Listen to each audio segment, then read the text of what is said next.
और जानकारी आ रही है कि केजरीवाल नई दिल्ली में आगे चल रहे हैं 2000 वोटों से। ये एक चौंकाने वाली स्थिति है क्योंकि राज्य की मुख्यमंत्री शीला दीक्षित, कांग्रेस की कद्दावर नेता, पुरानी नेता, 15 बरस से सत्ता में रहने वाली नेता, एकमात्र पहचान, गांधी परिवार के नजदीक केजरीवाल 2000 वोट से आगे चल रहे हैं। आप पार्टी 22 सीटों पर आगे चल रही है। ये मैसेज बहुत बड़ा है दिल्ली में, और दिल्ली का ये मैसेज राष्ट्रीय तौर के लिए भी मैसेज है।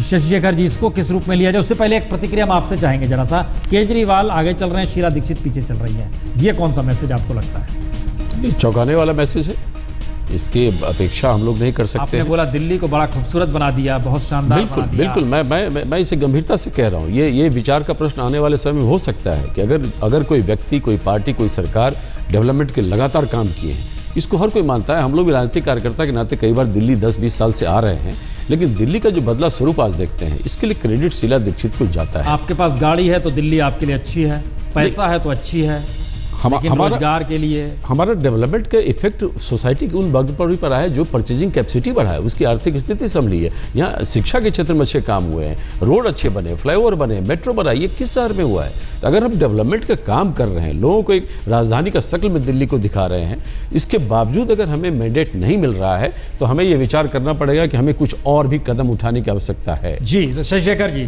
T3 दिल्ली में बना, माना गया बड़ा शानदार है, और जितना पैसा खर्च कर दिया गया उसको लेकर कहा गया कि अगर वो पैसा शिक्षा या स्वास्थ्य सेवा की दिशा में किया जाता या पीने के पानी और बिजली के क्षेत्र में पैसा लगा दिया गया होता तो दिल्ली की स्थिति सुधर सकती थी। रेलवे स्टेशन पे दिल्ली से बाहर निकलिए, आपको समझ में आ जाएगा आप किस जगह पे खड़े हुए हैं। दिल्ली की खूबसूरती रईसों के लिए है, और दिल्ली का ये वोट आक्रोश में है, या ये माना जाए कि जी नहीं, एक आम आदमी पार्टी उस राजनीति से टकरा रही है जो पारंपरिक राजनीति थी, जनता अब इसको एक्सेप्ट करना नहीं चाहती है। लगता क्या है शशि जी? ये भारत बनाम इंडिया का जो एक द्वंद्व है इस देश में, दिल्ली उसका सीधे तौर पर प्रतिनिधित्व कर रही है।